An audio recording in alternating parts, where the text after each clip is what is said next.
Each year the Bagginses had given very lively combined birthday parties at Bag End, but now it was understood that something quite exceptional was being planned for that autumn. Bilbo was going to be 111, 111, a rather curious number and a very respectable age for a podcast. Welcome to the Thinklings Podcast, a conversation where good thoughts help renew the mind with the Word of God. I'm Charlie Carter, and I'm here with Tim Little and Andy Stearns. Let's jump into the conversation. Welcome to the Thinklings Podcast. And what episode is it, guys? It's a very exceptional one. It's our... I don't remember how to say it. 11-1st. 11-1st, also known as 111. I can handle that. 111. Our 11-1st birthday, and we are celebrating it because that is a very celebratory age for a hobbit. So, what we're going to do in celebration of our 11-1st birthday / podcast episode, we are going to discuss only The Lord of the Rings, which is where that idea comes from. Bilbo turns 11 in the first book, The Fellowship of the Ring. And so we're going to talk about our favorite aspects / characters / quotes of Lord of the Rings for our books and business today. So that is our business that we're going to tend to. But Tim, you want to give us the drop? Books and business. All right. Did we decide who's going to go first? I think you or IR. You or IR? Yeah, is not Tim. No. You or I is? Yeah. Tim is not? Tim are not? I can. You can. Why don't you dive? Okay, in? I'll start, quotes. and I will say. Why don't you start and finish since you have so many? Okay, you want me to do all of it right away? No. Okay, so favorite character. I'm gonna go with favorite character. Ooh. I'll just say right now. I'll say right now, I'm really enjoying Tom Bombadil. Because I found this copy of a book that was my uncle's a long time ago, and it's actually another work of Tolkien that it's a standalone. It's poetry and songs. It's called The Adventures of Tom Bombadil, and it's just like it's just funny little poems and like his little adventures and And so Tom Bombadil, favorite character. I'm surprised that you picked Tom Bombadil. Yeah, well, I mean, yeah, I am too. I think me and Tim know who we thought you were going to pick. Yeah. Gimli? No, Treebeard. Yeah, okay, that's why I said right now. Oh, I see. Right now. I see. Ooh, I like that qualifier. I'm going to use that in the future. Okay. What do you like? Well, right now. So right now. I will then give my That's favorite horrendous. quotes. My favorite quotes, which not to let the cat out of the bag here, but don't be hasty. Well which done. is Treebeard. Well played. But then I really like a couple of Gandalf's quotes. He who has to break a thing to find out what it is has left the path of wisdom. That's a good It's one. a great Gandalf quote. And then another great Gandalf quote. He's talking to Pippin, and I think it's the last chapter in the first half of the Two Towers, I think. But I'm not 100% sure. But he's speaking to Pippin, and it's talking about like having your hand burnt. He says, "No, the burned hand." Well, no, actually, I don't remember the context. I don't think this is like Palantir area. But anyway, no, the burned hand teaches best. After that, advice about fire goes to the heart. Oh, that's good. So like you have instruction about, hey, don't touch that. But then there's actually wisdom in failing. Like, you know, like it's a very interesting, sagey, wizardy type of a quote. Like, you know, everything you learned about how bad fire is really helpful to you after you've burnt your hand, and then you've learned your lesson. So I like that quote. No, the burned hand teaches best. After that, advice about fire goes to the heart. So that's three great quotes and a character. That last quote, I was just talking to another teacher, and we were talking about this topic, and we're like, how do we get, college students to understand this thing we were talking about? And it's one of those where you give advice, and then they go and do it anyways. But until it all falls down, the advice didn't really go to where it needed to. So would you say that you would you be in favor of intentional affliction for the purpose of spiritual I awareness? don't know if I'd use the word intentional. I would say it would depend on who's careful. intentionally. It would depend on who's intentionally afflicting, and as long as it's that one person, I'm totally in favor of Like it. God? Yeah, but if Yeah. Tim's in charge of the intentional affliction, I'm not sure I want that. Yeah. Well, I do think that you can plan rigor Yeah. for a student to teach them lessons. And Yeah. so I think that would be an intentional, difficult assignments that we plan would be an intentional affliction to train them. Yeah. And remember And that it's not necessarily that the difficulty is like they're learning a specific knowledge point, but that the rigor of going through the difficulty in the assignments forming them, it's a part of the pedagogy. But anyway, just remember that we're not supposed to talk about pedagogy. We're supposed to talk about Lord of the Rings. So let's talk about Lord of the Rings. I'll talk about this is as far as like characters are concerned. My characterization is really kind of slanted. I watched the movies a lot before I ever read the book. In fact, how many times have you guys read the books? I've read it once through, and then I've made it through book 1 of the Fellowship a second time, and I've seen the movies so many times. A conservative 3.5. Okay. So I've read it twice, but the first time I read the Lord of the Rings trilogy, it was probably 5 years ago. So I had watched the movie for a very, very long time before I had ever read the books. And so my favorite character I'm going to mention is slanted because of how the books develop the character so differently than the movies. And I'm going to pick Frodo. In the movies, Frodo's very impotent and foolish, but the book paints him in a very different light. Yep. He's actually very wise. Sam makes mistakes. Sam is the fool. And Frodo is the sage, is the wise man who makes the correct decision time and time again. So I really like how the character of Frodo is developed in the book. And so the trial that he undergoes, his failure in the end, but through the sovereignty of succeeding. And to give Sam a little credit, he does save the whole enterprise in the third book. And by third book, I mean, in between Two Towers and Return of the King. He does, and he's definitely a characteristic of a loyal friend. Yeah. And so I really do like Sam as that character. But just how the movies portrayed Frodo, I was very, I don't know, it was just very, very different in the books. So I've read the books twice. So I was at one time, and then I received the really nice glossy hardcover books for Christmas one year, and then I read them to my children.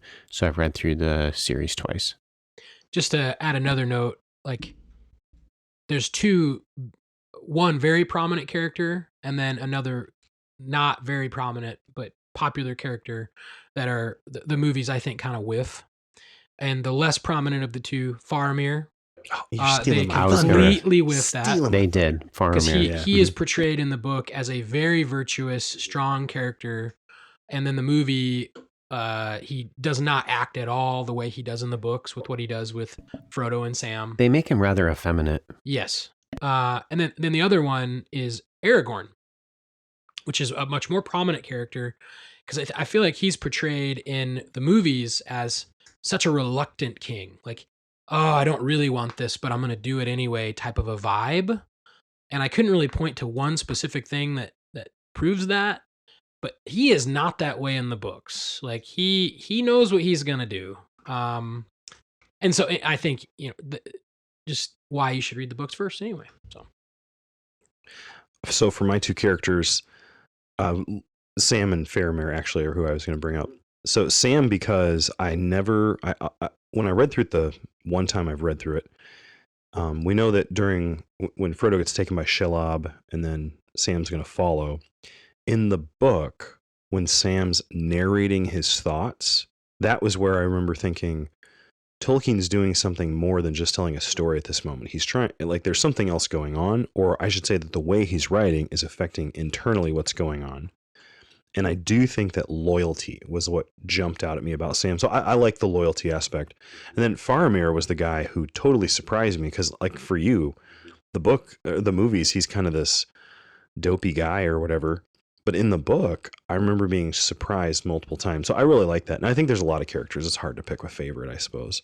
But I do really like Sam. So my quote that I'm going to read is actually a Frodo quote, and it's going to go along with what you said there, Tim. So in chapter 8, which is the fog on Barrow Down, Frodo gets himself caught. And so he's in this cave. And it says this, it says, and there's a reason I like this quote, I'll explain it. It says, when he came to himself again, for a moment he could recall nothing except a sense of dread. Then, suddenly, he knew that he was imprisoned, caught hopelessly. He was in a barrow. A barrow wight had taken him, and he was probably already under the dreadful spell of the barrow wights, about which whispered tales spoke. He dared not move, but lay as he found himself, flat on his back upon a cold stone, with his hands at his breast. But though his fear was so great that it seemed to be part of the very darkness that was round him, he found himself, as he lay thinking about Bilbo Baggins and his stories, of their jogging along together in the lanes of the Shire and talking about the roads and adventures. There is a seed of courage, often deeply, it is true, in the heart of the fattest and most timid hobbit, waiting for some final and desperate danger to make it grow. Frodo was neither very fat nor timid. Indeed, though he did not know it, Bilbo and Gandalf had thought him to be the best hobbit in the Shire. I like that thought about there's this seed of courage in him, and what does it take to get the courage to grow? He actually has to be in a situation where he needs to be courageous.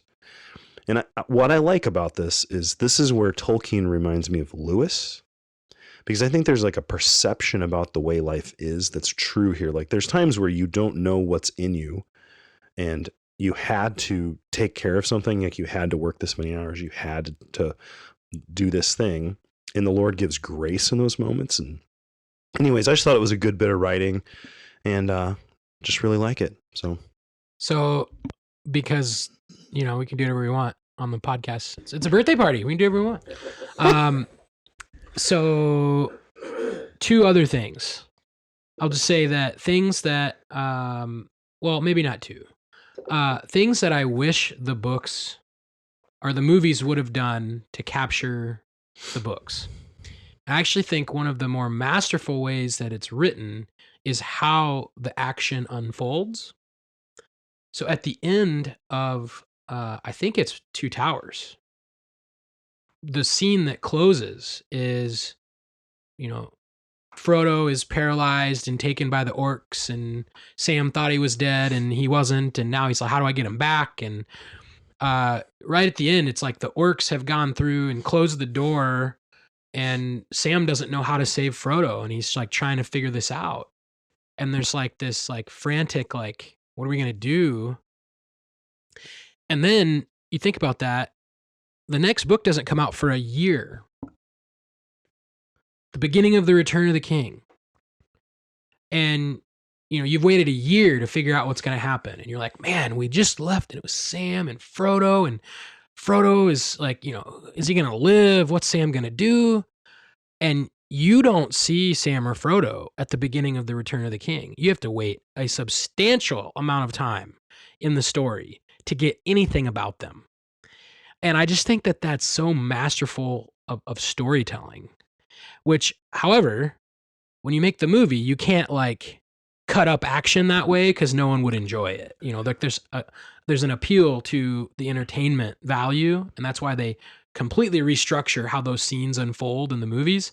But man, I like when I first like read through the books and caught that sequencing, because if you've watched the movies and then you compare them closely, the timelines to the books, you'll notice a lot of things like that, where like the time frames and that and it's like, man, like did they miss an opportunity there? Could you imagine if like to go to the theater and watch Return of the King in 2003 and you're like, what's gonna happen? And you don't see Sam or Frodo for an hour and a half. Like, and everyone would have probably hated it, but that I think was like a better way to tell the story. I don't know. I think he intentionally did it that way to build the suspense in the book. And I just think that's really interesting. Imagine you were like the biggest Lord of the Rings fan in the world, and you had read The Two Towers, and you waited a whole year, and you're just like, when am I going to see Sam and Frodo? And it's like such a cool narration in that way. But So there's a theologian, Andy Naselli, and he has an essay on this where he talks about the difference between the movies and the books. And he says he thinks Tolkien is a really good world creator. Like, he's creating this world.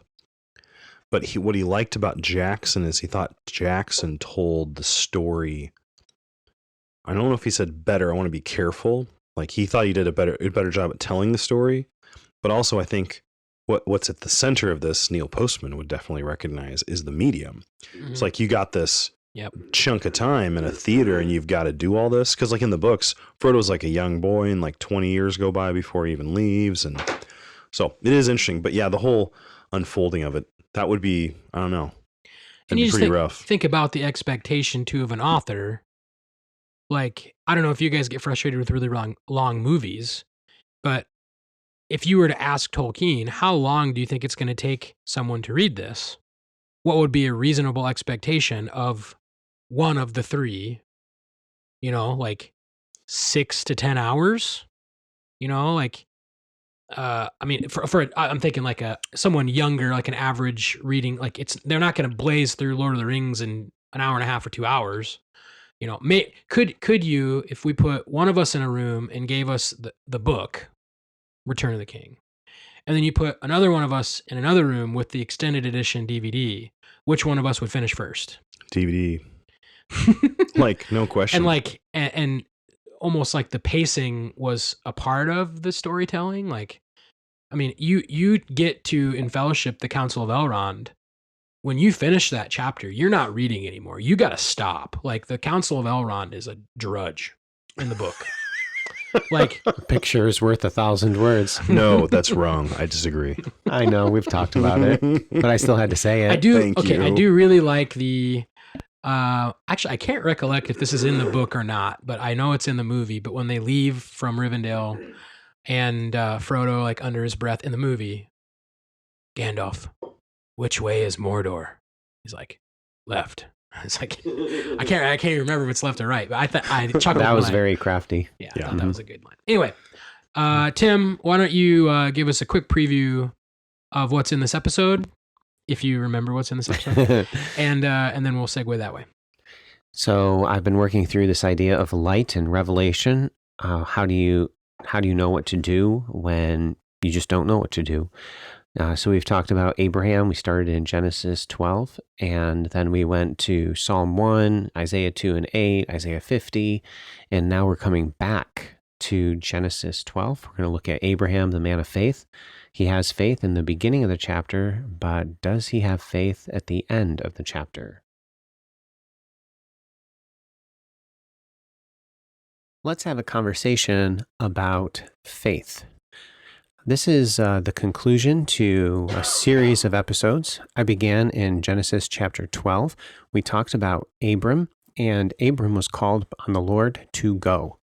We talked about how he didn't have a whole lot of revelation. He didn't know where he was supposed to go. God simply told him to go. And that's what he did. He picked up his household and he left. And then as he journeyed through Canaan, God says, "This is the land which I am going to give to you."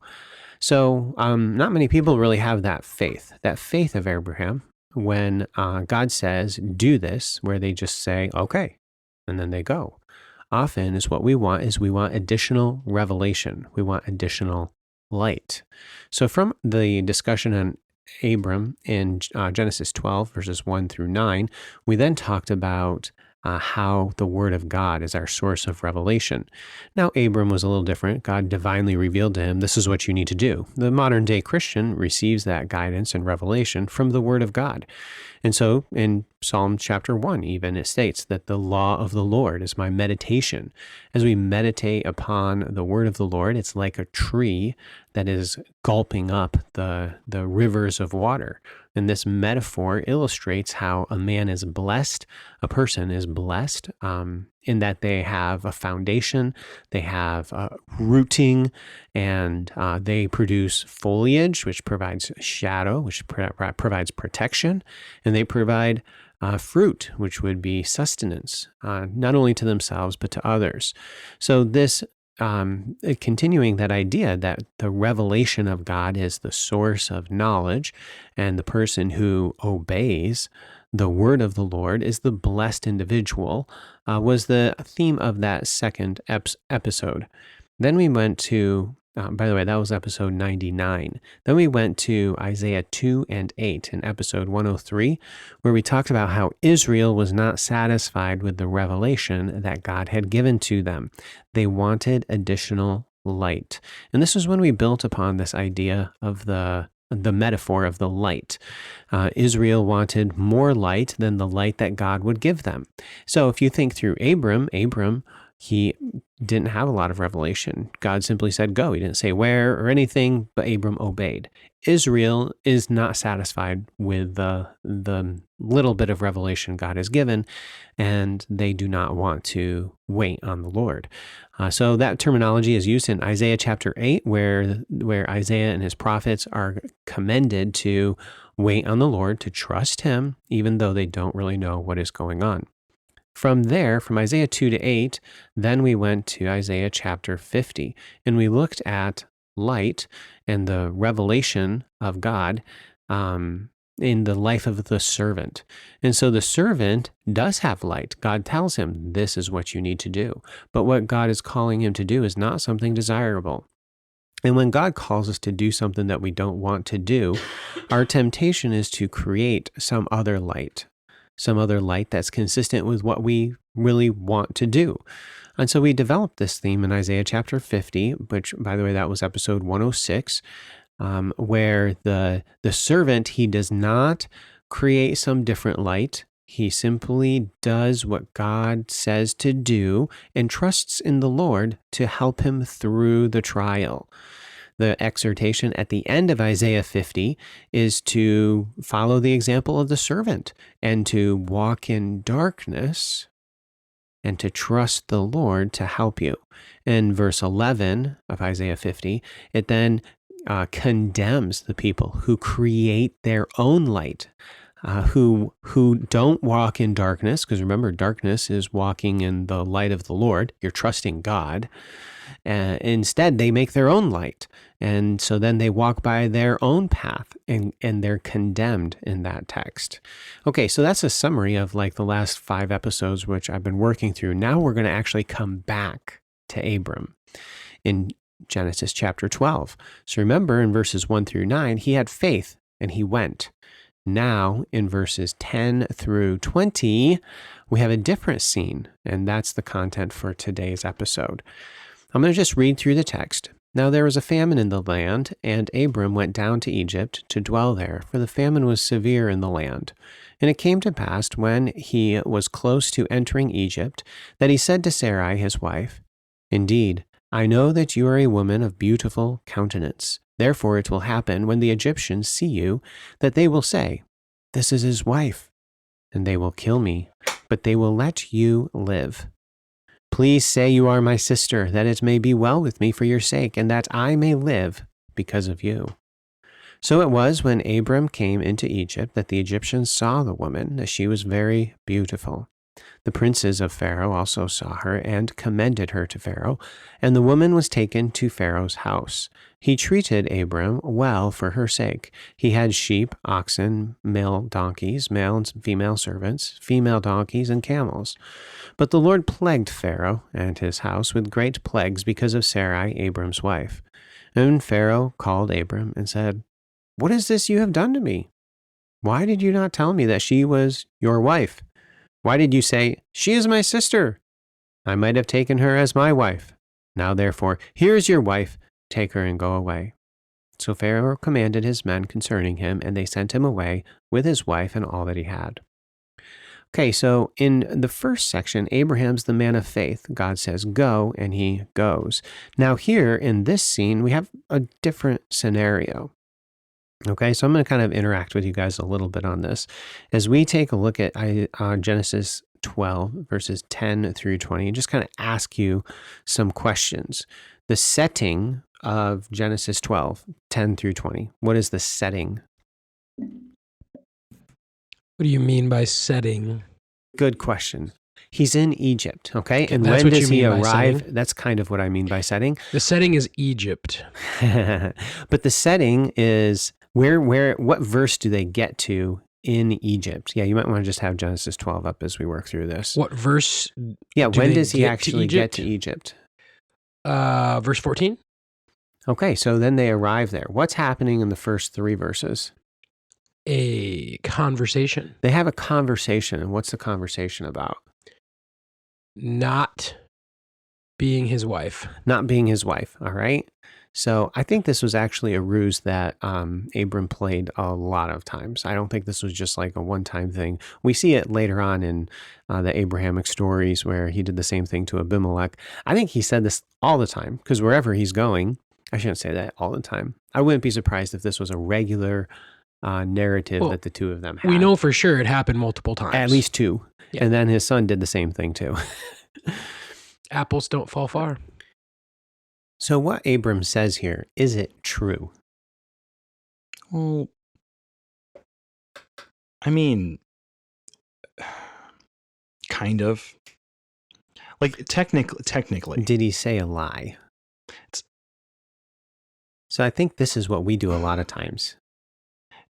When we're put in a difficult situation, it's kind of like, well, how can I figure this out? How can I get through this safely? Because that's what his concern is. How can I get through this safely without sinning? And then what's our definition of sin there? Very stretchy. Okay, so like, I didn't say a lie. She is his sister. Yeah, I think the issue, I mean, it's true. She's his sister. But I think it's his intent is to mislead him. I think that's it. His intent is to deceive him and to not realize something. Okay, so I want us to think through this episode in light of, say, Genesis 12, 1 through 9, where Abram is just told go and he obeys and goes.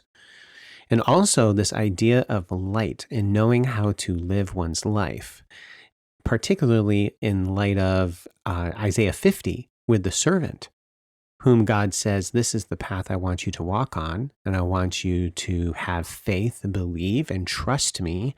And here's the kicker. Here's the thing. I don't want, you're not supposed to create a light of your own making. Okay, what was Abram doing here? Was this the life of faith, or was he creating light? Was he making a path that would lead him to safety? Interesting. Okay, so let me develop this maybe a little bit more. Well, your light metaphor has been knowledge from God. Mm-hmm. And then if you don't like it, you find your own answer. I think that's what you said in the last episode. Yes. And so here, I guess I see what you're saying. You're saying he's doing that? Yeah, well, he's going into a situation where he's like, well, how do I do this? What do I do? How do I handle this situation? They're going to kill me. Okay, so he's driven by the fear of death, which generally, when you think through wisdom, okay, when you see danger up ahead, that would be prudence. You would exercise prudence and say, okay, that road looks dangerous. It's snowing outside. That's really dangerous. I think I'm going to use wisdom and stay home. Okay, so you see danger up ahead, so you choose a different path. Abram sees danger up ahead. Somebody in Egypt's going to kill him. So guess what he's going to do? He's going to choose a different path. I think this is a ruse that he used multiple times. Mm-hmm. Does that kind of make sense? Yes. Yeah, so when we're creating light, when we're trying to figure out how to live life, okay, the opposite of faith is creating light of our own, finding the path that we're supposed to live on outside of or apart from God's revealed will. Okay, so I like to use this as an illustration, this text as an illustration, because we do this all the time. I know I struggle with it. And this is where true wisdom, okay, knowing what you're supposed to do and just obeying God in faith, all right, is very different than what Abram's doing here. Because he is not just being like, well, we're going to go down there and she is my wife and I'm going to make that clear to everybody. Instead, he's like, you know what? I know what I can do. I'll just tell him, oh, she's my sister. And that's true. And sure, some Egyptian guy is going to want to marry her and I'm the brother. So they'll have to come and talk to me about it. And then I'll just delay or, yeah, I don't think so, or create some kind of impossible scenario that won't happen or whatever. Does that make sense? That would have been his plan, his ploy, quite likely. I mean, the text doesn't literally say that, but we can kind of see that that's probably how he handled it until a certain person gets involved. And that's not going to work so well with Pharaoh. And then he's in big trouble because how in the world is he going to get out of this one? And how does he get out of this one? I mean, he didn't get himself out of it. You know. Well, the Lord inflicts, it's so funny because the Lord inflicts diseases upon the Pharaoh. Right. And it's ironic with what's going to happen in the future. It is, yeah. Yeah. But yeah, the Lord curses the Pharaoh's household. Right. And so God gets him out of it. That's literally what happened. God divinely intervenes. God's promised something to Abram at the beginning of the chapter. And even with Abram's folly, okay, which is what this is, he didn't trust the Lord. He doesn't have faith here. He creates a path of his own making. He created a light, a path that he would walk on that he thinks would be the right path that would work. Mm-hmm. And then where did it lead him? It led him into trouble, to which God in his grace and mercy came and intervened and got him out of it. And see, so I believe this is just an illustration of what we see, what we've been talking about through this entire several weeks. Abram was a man of faith, verses 1-9. How do we know what we need to do to live life? We need to imbibe the word of God. Psalm chapter 1. You're just constantly drinking up God's word. Isaiah 2 and Isaiah 8. Okay, we aren't satisfied with the light that God gives. So what do? We go after other revelation. That might be, for some people, soothsayers or witch doctors or whatever else. That was Israel's problem in Isaiah chapter 8. Or we might go to other sources of revelation, of insight, of knowledge to figure out on how to live our lives. Then Isaiah 50, the servant provides us a pattern of one who truly just walks into darkness, right into the mess, and he does exactly what God wants him to do. Abram doesn't do that. He doesn't follow the servant's example. I know I'm going back in history now to Abram, but it's the same principle. Abram creates a light for himself. He doesn't walk by faith in this latter episode. He trusts himself and his own wisdom. This is an illustration of how the fear of the Lord is the beginning of wisdom. Truth always comes first. You just say, you know what, this is a dangerous situation. One of these guys might kill me. Oh, well, I'm just going to say she's my wife because that's what's honest and that's what's true. And then what am I going to have to do? I'm going to have to trust the Lord for him to take care of me. So that's it. That concludes it. Questions, comments, nasty remarks? Do you think any part of it is... So I'm going to push back on you just a little bit. Push it. So that interpretation of that passage, yes, is not explicitly stated. It's a narrative text. So how do we read narrative texts? Yeah, but but it is not explicitly stated that he was not the man of faith. That he's creating his own light and he's not fearing the Correct. Lord. Like you're making some deductions and implications. Correct. I was actually wondering if the financial gain of it is a part of the process at all. Like it does say that he is worried about losing his life, but then there's also a factor here that he gets a lot of things from Pharaoh because he's giving this woman, like the Pharaoh's dealing really well with him, right? Because it's his sister and he wants to marry his sister. And then the Pharaoh gets afflicted and he sends him away with all that he had. It does mention that. Well, it's not all that Pharaoh had. He sends him away with all that Abram had. What he gave to Abram. Yeah, Abram seems to have gotten wealthy from the situation, which is a little bit interesting too, because Abraham was deceitful and everything. Yeah, so I'm just curious if that is maybe a little bit more of it than like give you some insight into his motivation, that it's not actually just that he's afraid of dying? He states at the beginning that he is afraid of dying, and I think that's And he actually a also genuine states statement. that things would go well with him. Yes, and the well with him is further described in the next line, that I would live. Yeah, but then what happens? Like, it's the Pharaoh deals well with him, and it's not that he allows him to live; it's that he gives him all these things. Yes, and it is that same word, and so it is. It may go well with me that I don't die, So and then it goes well with him, and he gets all this stuff. Do you think at all that there's some desire here to, like, they're gonna think you're my sister, and then they're gonna give us a lot of things because they want to marry you, and then that legitimately happens, and he gets all this stuff from Pharaoh, and you're right, he's caught. Like, how does he get out of it? He can't get out of that because the Pharaoh's going to take his wife to be his wife, and then the Lord gets him out of it, but he still leaves with all that stuff. So it's an interesting take on maybe why he's doing that. Yeah, so maybe all there's this a financial gain. I don't think that the financial gain is part of the scenario here. I think the financial gain sets up the next chapter. So chapter 13, Lot and Abram have too much stuff, and so they have to separate. So what is going on with all the stuff? The stuff is mentioned again at the beginning of chapter 13, verse 2. Abram was very rich in livestock and silver and in gold. And then Lot has all this stuff too. So that sets up the next scene. Mm-hmm. So commentators have noticed, hey, he got all this stuff and it seems to have come from Pharaoh.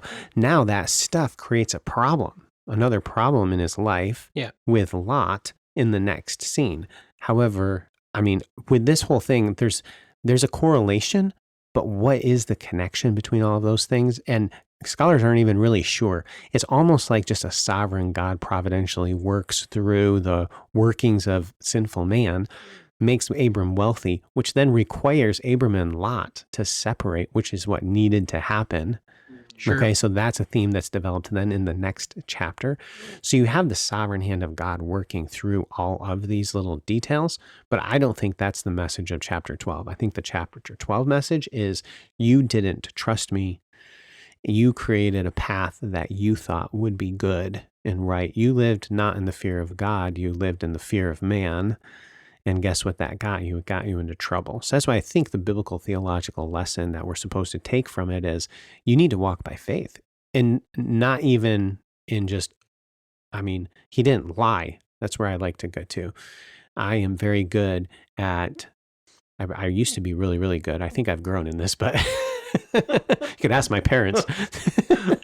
I was very good about, I would not lie, but I was really good about sneaking around that truth. And I thought I was good. No, I wasn't. I was still creating my own path to get what I wanted. I wasn't some kid or child or young person of faith. I like what you're saying. Yeah. But you don't think it's in the text. But I am a little skeptical of, like, maybe you had that idea and then that fit what you're reading rather than like it clearly says that. Mm-hmm. So, but I'm not saying it's wrong, but because I do think what you're saying is right. And that maybe is an illustration of what you're saying, but that's not exactly what that text is intended to teach. Yeah. Maybe, which, semantics. So no, I mean, I want to teach what the text is, I think, trying to teach. Yeah. So through the narrative and who's doing the interchange, I should have developed this more with you guys, and then maybe you could have seen it. That's the problem when I just kind of I think I'm on your side. Blasted right to it and said what I thought that it was. But the speech that you have here, that's why you have this dialogue between Abram and Sarah beforehand, before they get there. It's like him creating the path and saying, hey, this is the way forward. And the narrator gives us that speech. And then you have the big speech of Pharaoh. It's like the beginning section and the latter section correspond. You have Abram's speech at the beginning and you have Pharaoh's speech at the end. And in the middle is just all the details of how they got there. Yeah, I completely agree with that. But the speech doesn't say, I'm going to create my own way and not do what God told me to do. Well, you are interpreting some things there. You are correct. And it's not going to make a direct statement like that. So the way narrative works, I would think that it does lead you to that conclusion, though, particularly in the context of the beginning of the chapter 2, where it states that he just went. And here, he doesn't just believe God and do what he's supposed to do. He creates a path that he thinks is right. Anyway, that's fun. Thanks for bouncing back with me though and pushing back. It's a good discussion, Carter. I appreciate it. Are we ready to be done? I'm good. Good to agree to disagree on it. Because I would point out one more thing. Go ahead. So in this passage, you're looking to the dialogue to draw your main point, but the Abraham went at the beginning of the chapter is not in dialogue. That's narrative main line. Yeah, you're correct. So why would you put a lot of meaning into that? That's not dialogue. Yeah.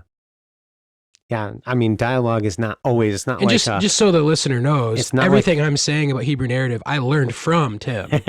So it's like, So a dialogue is not like a golden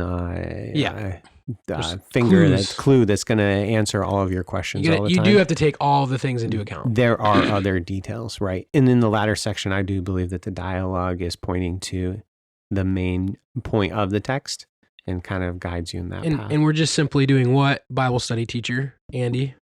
Making good. I don't know what we're doing. Because I don't think making good observation. Yes. That's what he's after. Yeah. So observe the text for yourself, listener. I would say I agree with you, but I'm not 100% convinced. That's good. I will say this, though. If he's wrong like you're saying, then his entire application for the listener is wrong. Do you understand that? Like what you just said? Well, you can have an application that's correct, and you can draw it from an incorrect text. Right. So my application's still right, but Carter would agree with the application, but he doesn't think it's here. Or he's questioning You could take something that is true and right, and you could seek to demonstrate it from a text that the text actually doesn't demonstrate it. And what you're saying is no less true, application no less valid. I just wouldn't say that particular text would be the one that is intending to teach you that truth or application. Yeah, it's a narrative though. I think it's a little bit different than a didactic epistle. I completely agree. And I completely agree. And also the other thing we're not talking about is this is on the backside of the Abrahamic covenant. He's going to bless people who bless him and curse people who curse him. So maybe that's part of it too. So I don't know. Maybe this is we got to come back to it someday. I don't think I'm going to be coming back to it, but I think I'm good. But hey, listener, you listen. You don't study it. You don't go back to things. When God tells you to go, you go. Exactly. And I've gone and done, and I'm on to I put my hand to the plow. Praise the Lord. So listener, you study it out for yourself and think through Revelation. And are you trying to create a path of your own, or are you walking by faith and just taking that next step? For listening to this episode of the Thinklings Podcast. We would love to hear from you. If you have any feedback, suggestions, or potential topics that you'd like us to discuss, you can contact us through our email, thinklingspodcast@gmail.com. Remember, don't let this conversation end with this podcast. Read good books, talk about them with your friends, and always continue to cultivate your mind. See you next time on the Thinklings Podcast.